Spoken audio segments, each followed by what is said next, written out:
Today, we will be giving you a breakdown on the steps you will go through when purchasing a house and why it is helpful to have a conveyancer on your side. The first steps of the conveyancing process involve inspecting the property, and if you wish to move forward with the purchase, putting forward an offer. The terms of your purchase are then negotiated with the real estate agent. The second step in the conveyancing process when purchasing a house is having the real estate agent draw up the contract.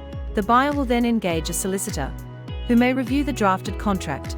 The buyer will then sign the contract either electronically or physically with a witness present.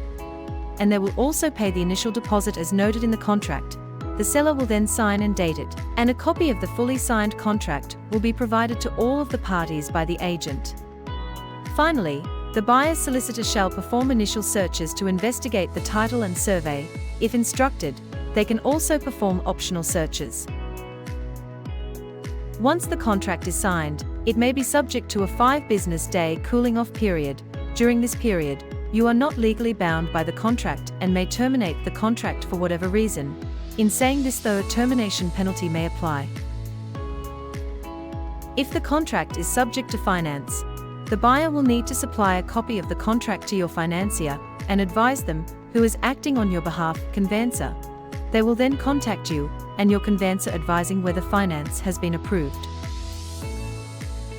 If the contract is subject to building and pest inspection report, a buyer will need to arrange for a building and pest inspector to come out and inspect the property. You will then need to provide a copy of the report to your solicitor advising whether you are satisfied with the results or would like to request that the seller rectify items prior to settlement. Once the contract has gone unconditional, your solicitor will then contact your financier to arrange a time for settlement via an electronic platform called PEXA. You will also need to pay the balance deposit at this stage as noted in the contract. Your solicitor will also perform the remaining standard searches such as full council rates search, water search, land tax certificate, and body corporate information certificate, if the property is a townhouse or unit.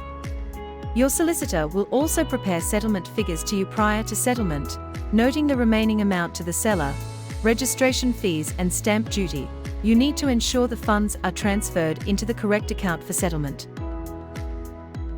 You can perform a pre-settlement inspection before the settlement date with the agent. If there are any issues, you should contact your solicitor at this point. Once settlement has been effected, your conveyancer will contact you and the real estate agent. The real estate agent will then release the keys directly to you. Finally, during the post-settlement stage, your bank will attend to the registration of transfer, so you become the legal owner upon registering. If there was no bank involved, the conveyancer can attend to lodgement of all documents necessary to complete the transfer. Notification of the change of ownership will then be given to the relevant government departments.